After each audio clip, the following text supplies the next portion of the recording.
Hello everyone, here is a new video series that you'll only see during ship sales called Buyer's Guide, but Honest, where I try to give you my honest opinion on ships.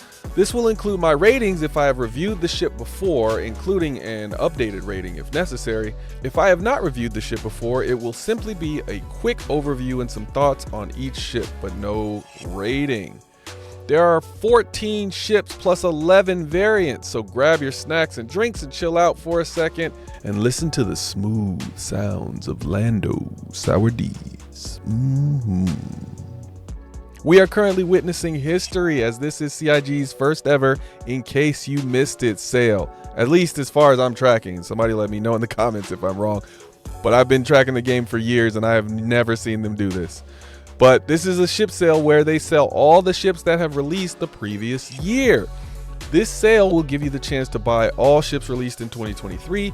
I'm not certain how long this sale will be going on, but I'm doing this video before it goes live. It goes from January 18th, 2024 to January 29th at 8 p.m. 2024. So you have almost 11 days to get your ships from the In Case You Missed It sale. Again, these are all the ships that actually went to flyable in 2023. Another note before we start, when I say buy, what I really mean is purchase a CCU for this ship, not necessarily spend the full amount for the ship. That means purchasing an upgrade from a ship that is always available to the ship in question.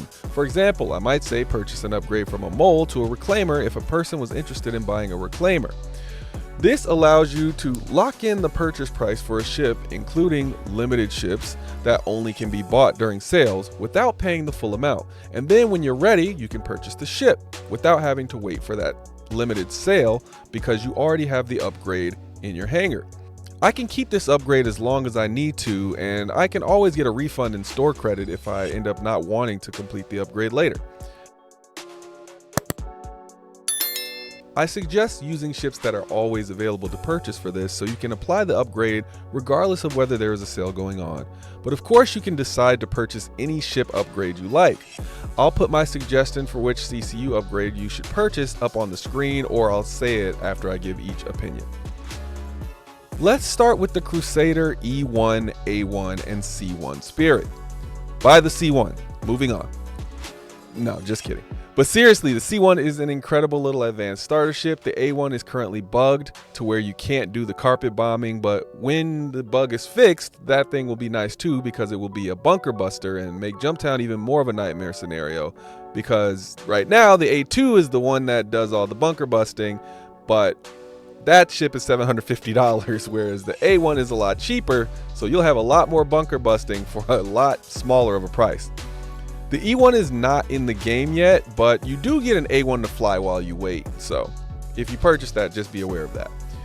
Who are these ships for? The C1 at $125 or $110 war bond is for literally anyone. It's a nice little cargo ship for doing medium freight at 64 SCU.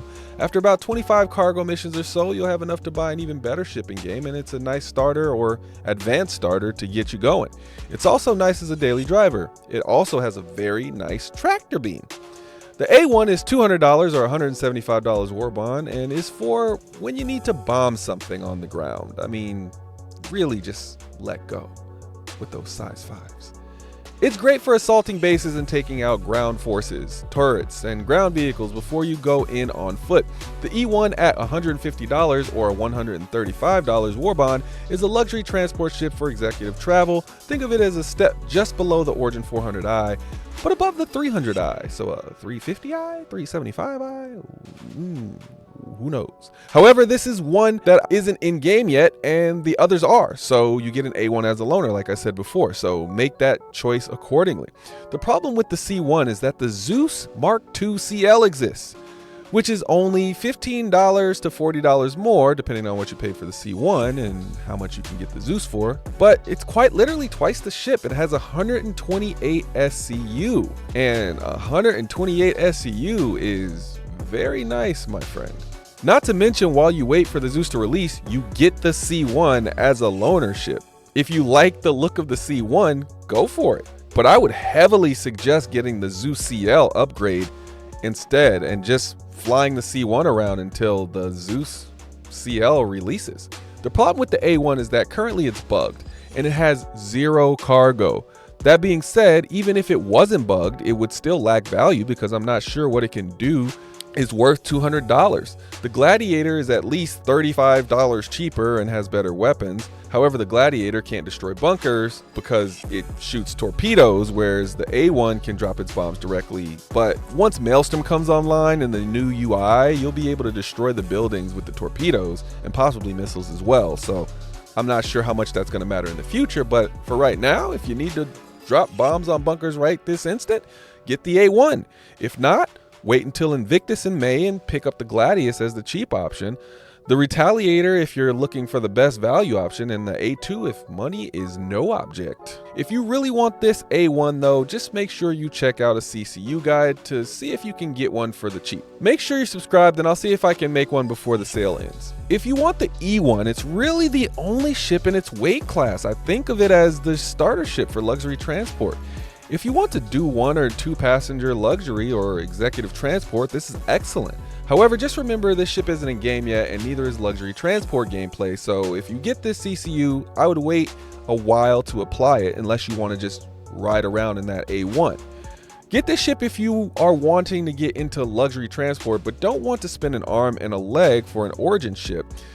The next best alternative is the 400i if you are willing to get an Origin ship, and that's about $100 more. I did a walkthrough of that ship and was thoroughly impressed, so go check that out if you haven't. It's in the Walk That Ship playlist on my channel. Here are my CCU suggestions based on which one you want to see, and these are up on the screen. Moving on to the next ship, released in 2023, we'll go ahead and talk about the Zeus Mark II ships, since we've already brought them up. The CL is for cargo and carries 128 SCU of cargo. The ES is for explorers and carries 32 SCU and has a better radar. Just remember, exploration gameplay isn't really in the game yet.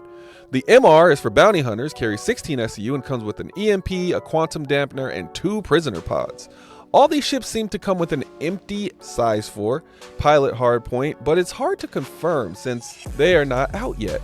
So assume you'll have to buy the weapon. Those are pretty cheap, but just remember you'll have to buy those in game. For example, the Omni Sky laser cannons are about 11,000 on ArcCorp in Area 18 at this place called Center Mass. That's like 2 box missions away.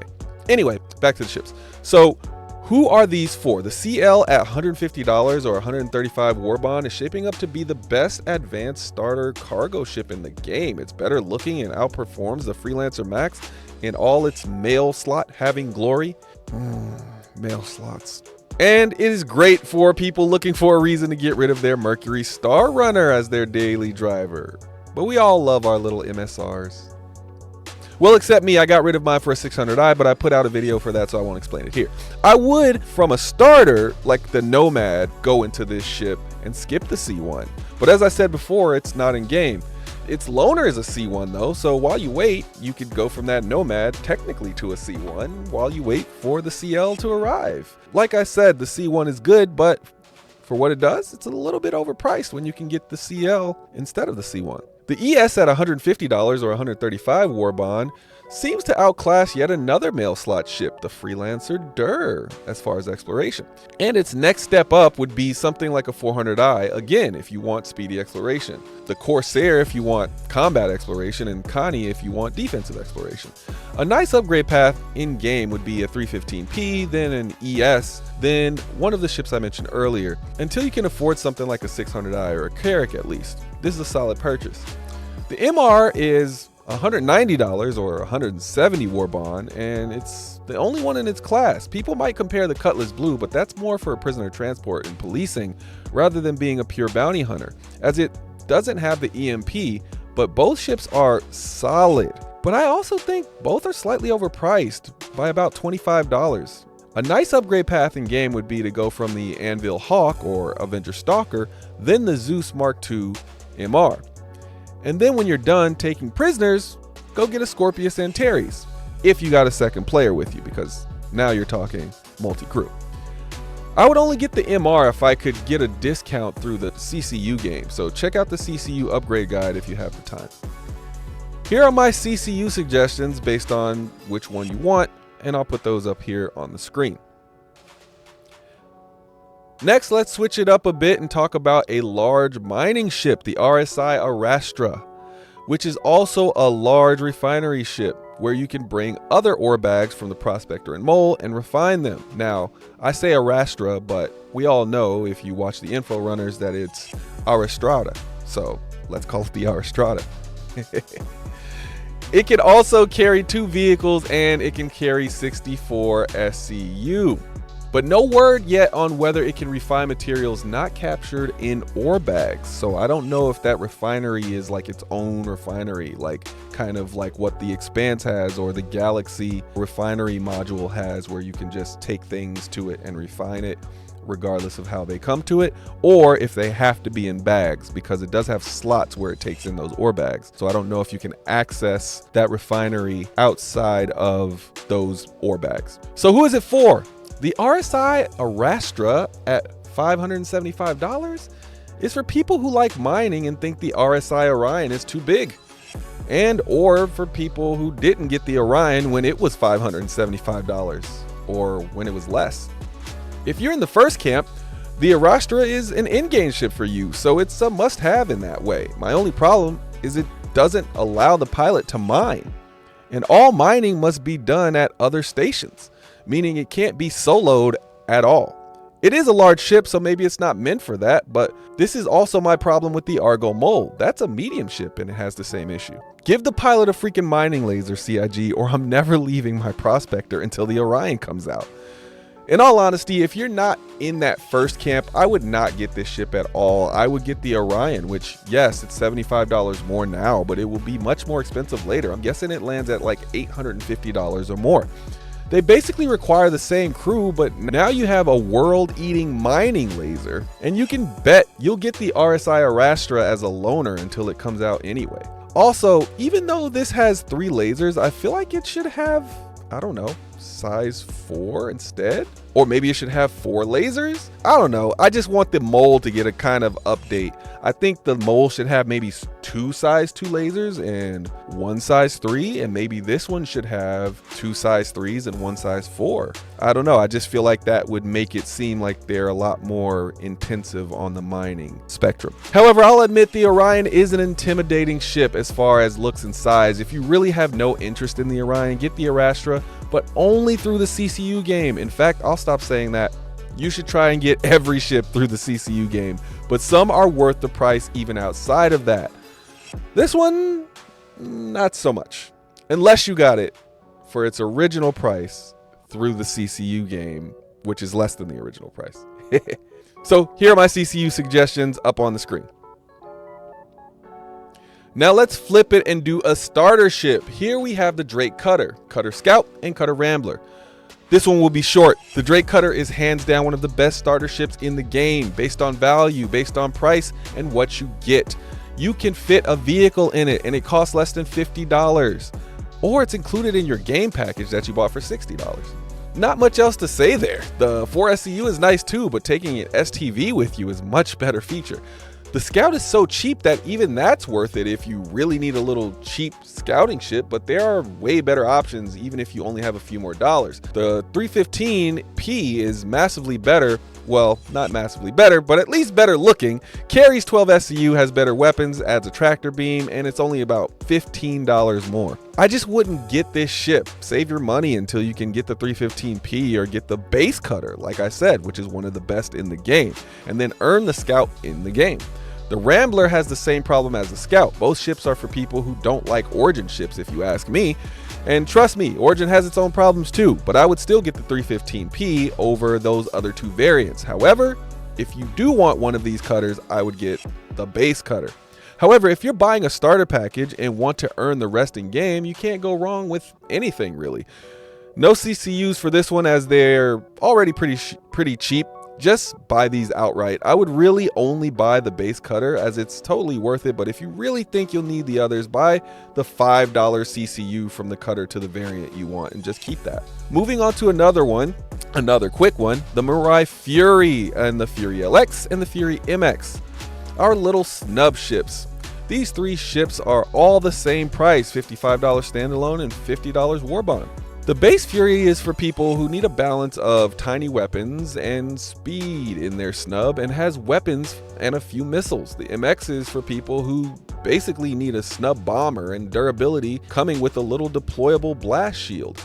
The LX is purely for racers and racers only. It is the most agile racer in the game as a 3.22, but it doesn't have any weapons. The best thing about these little snubs is they basically turn anything with a decent cargo bay into a snub carrier. Freelancer Max, Cutlass Black, and my favorite use case, the MSR. These are also great for swarming against the enemy. If you like weapons, get the base Fury. If you like missiles, get the MX. If you prefer agility to speed while racing, get the Fury. I have to say the Drake Cutter and the Moira Fury are all very cheap in game.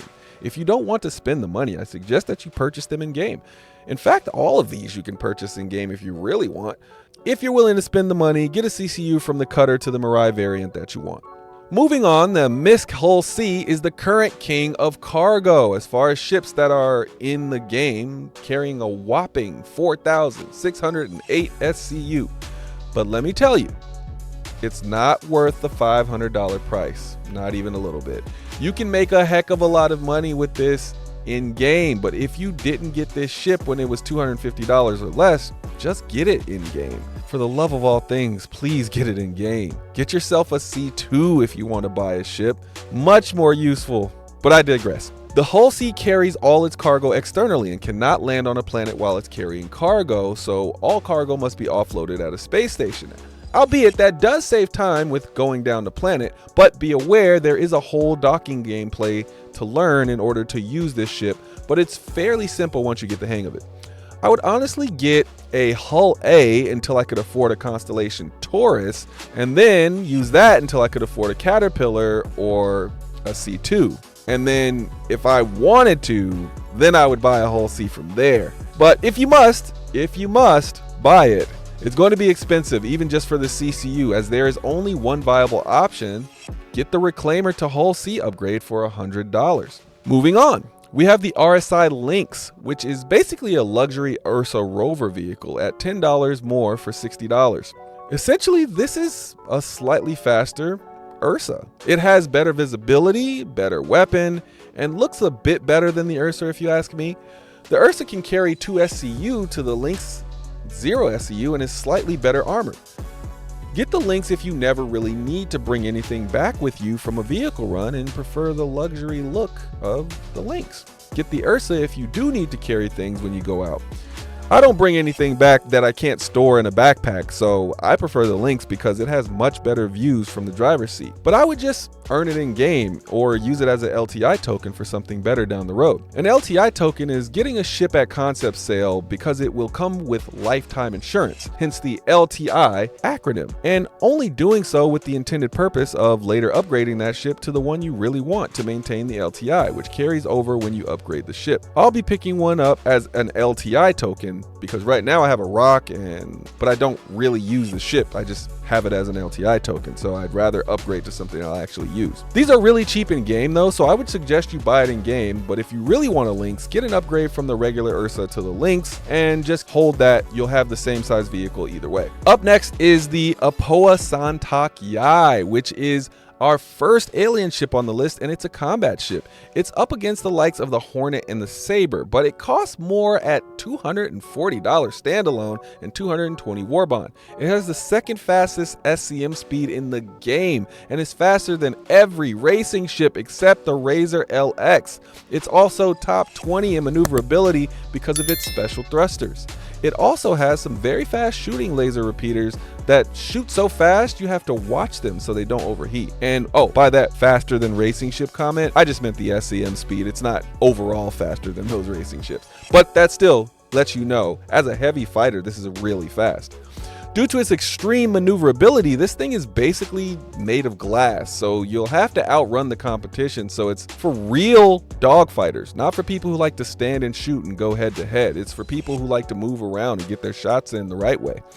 Honestly, if you know how to fly, this will probably be one of the most incredible fighters in the game after the game gets balanced. Right now, it has a massive cross section, which makes it very easy to hit, and that's a problem when armor isn't online yet.